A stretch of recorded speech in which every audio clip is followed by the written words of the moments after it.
Usap-usapan ngayon, Rufa Miquinto mayroong warrant dahil sa pagiging endorser ng kumpanya na parte din si Neri Naig. So grabe no, uso talaga ngayon ang um, warrant of arrest or pagiging katulad kay Ken Chan, kay Neri Naig na endorser lang naman sila, bakit sila nakasuhan? Rufa Miquinto hinahanap na ng mga otoridad dahil sa kanyang warrant. Kinumpirma ng kampo ng komedyante na si Rufa Miquinto na mayroong mga nakabinbin na warrant laban sa kanilang kliyente. Nahaharap sa 14 counts na ng paglabag sa Section 8 ng Securities and Regulation Code si Rupa dahil sa umano'y koneksyon niya sa kumpanyang Dermacare. Ang Dermacare din ang parihong kumpanya ng nahuling internet personality na si Neri Naig.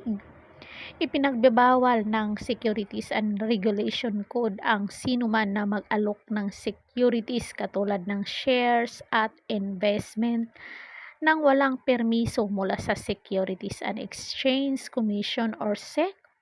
Paliwanag naman ng abogado ni Rofa, endorser lamang ang kanyang kliyente ng Dermacare at hindi pa nga sila nababayaran ng kumpanya. So kung hindi pa sila nabayaran, si Rofa nabayaran, bakit siya kinasuhan?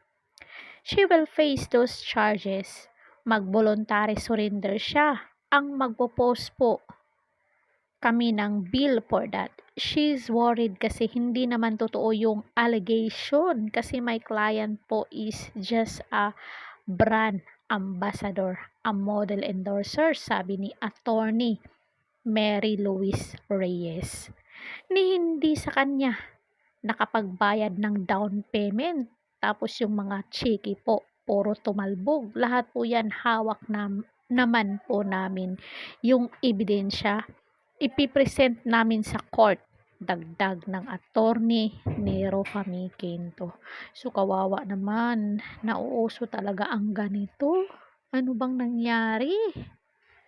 So basahin natin yung mga komento ng mga netizen dito. Gulo ng mundo, nakikisali pa ang Pilipinas, wala ng asenso lalong naghihirap mga tao. Buti yung mga magnanakaw di nakukonsensya magpakain ng galing sa nakaw at galing sa droga. Kawawang bansa, bakit daming gahaman sa yaman? Careful sana sa mga pag-endorse ng mga produkto. Mga manager ni Rufa ang managot dapat, pero ignorance po, the law of excuses no one. Dapat ang mahuli yung CEO ng Dermacare. Ano bang nangyari sa Pilipinas ngayon? Mga endorser ang hinuhuli. Dapat ang may-ari, ang CEO dapat, or baka nakapagbayad na. Maaari. Na-imagine ko po paano i-eksena sa courtroom kapag hiningian ng statement si Rufa. Na-imagine ko yung boses at tono niya. Go, go, go! Nakafocus lahat sa pag-aresto ng mga endorser. Mas maraming problema ang Pilipinas. Diyos ko naman, nasaan na ba ang may-ari niyan? Dito sa amin lantaran ang investment scam. Walang nahuli, biglang umalis, kawawa ang mga nag-invest. Sabi ng pulis, they are willing victim. Ang masakit kung sino pa yung dapat mangalaga sa kapakanan ng bayan ay tinutulorit ang gayong gawain. Iba na ang Pilipinas, parang ewan ko, baka naman hindi nila alam endorser lang sila. Brand ambassador and model endorser siya, hindi siya kasali sa mga nangolekta ng pera or nagabenta ng shares. May point, tama po kayo.